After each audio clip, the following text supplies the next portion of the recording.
पूरा हमार भारत देश के सनातन के माने वाला लोग 22 जनवरी के आए वाला दिन खातिर बहुत ही गदगद बा।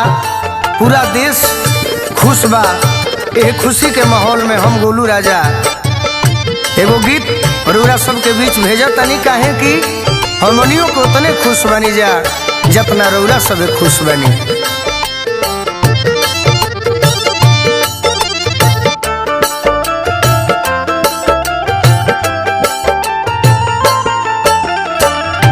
गह गह करे लागल, गह गह करे लागल अयोध्या के धाम हो, नगरिया में पधारतारे प्रभु श्री राम हो, नगरिया में पधारतारे प्रभु श्री राम हो, नगरिया में पधारतारे।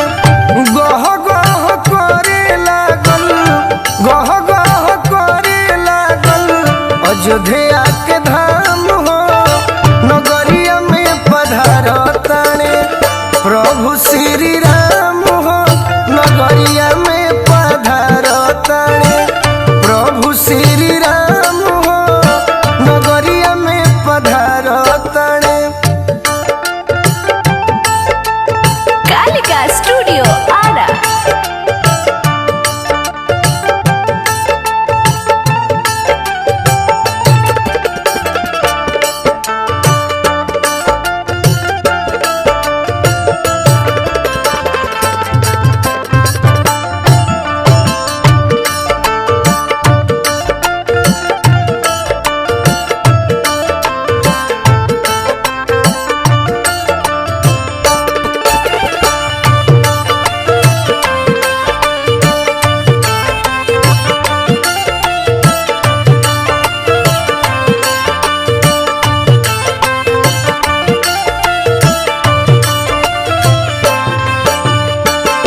भक्तन में उमड़ल गजबे भक्ति अनमोल रामा, देशवा में भइल बा दिवाली जसमोल रामा।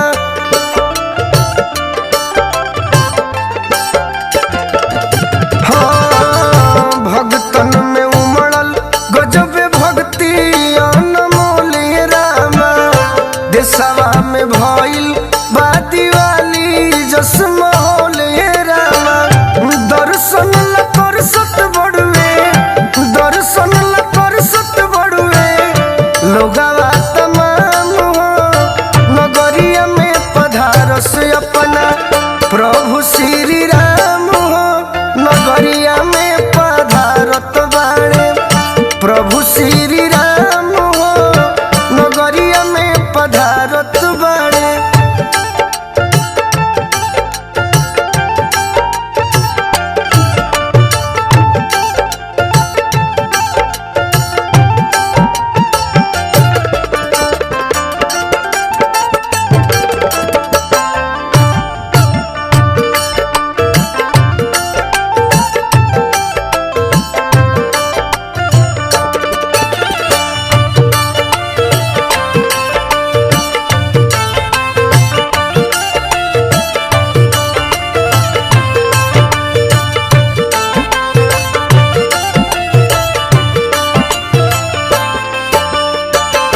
अलगे उमंग लौके संतन के टोली में, भगवे रंग भारी पड़ल अबकी के होली में।